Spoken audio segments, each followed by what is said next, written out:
Hello guys, in this video I am going to show you how to set email swipe actions on the Gmail application. But first I just want to mention, don't forget to subscribe to my channel, because at 100,000 subscribers I am going to show you my whole YouTube revenue statistics and growth strategy, how to make money online. Now let's jump into it. First of all, open the application on your phone.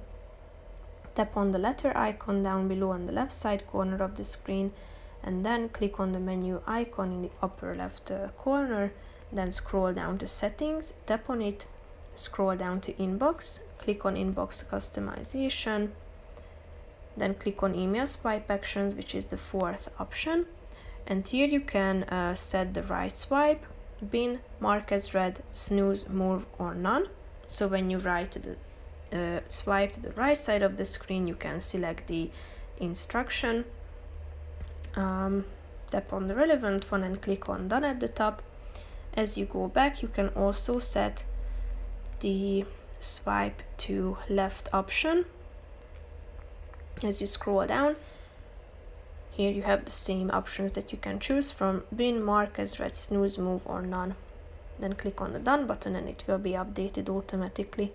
So basically that's it for this video guys. See you in the next one. Bye bye.